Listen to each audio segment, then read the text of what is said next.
Final testing and sealing sa mga vote counting machines nga alang sa mga gagmayng isla sa dakbayan sa Lapu-Lapu, dungan nga gipahigayon sa Lapu-Lapu City Hall.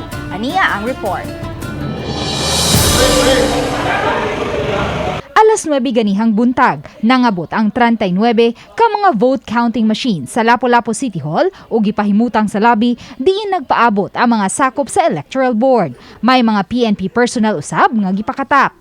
Ila kining gi-set up o gisuwayan kun mugana ba. O garon masuta, may mga aktwal nga ballots usab silang gisuwayan pagpasulod sa mga VCM. Ang mga properly shaded ballots gikaon sa machine ug mipatik sa resibo ang insaktong ihap sa mga boto. Apan ang mga spoiled ballots o kadtong nahugawan o wa musubay sa insaktong paagi sa pag-shade sa ballots, giluwa sa VCM. So far, makita nimo nga wa gyud major hitches pa.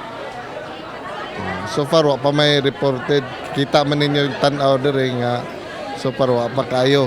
Ang gipahigayong final testing and sealing sa mga VCM, gisaksihan usab sa mga watchers sa nagkalain-laing partido. Hayan kun mahuman na pagsusi ang functionality ni ining mga vote counting machines, silyuhan kini og itago na ngadto sa session hall.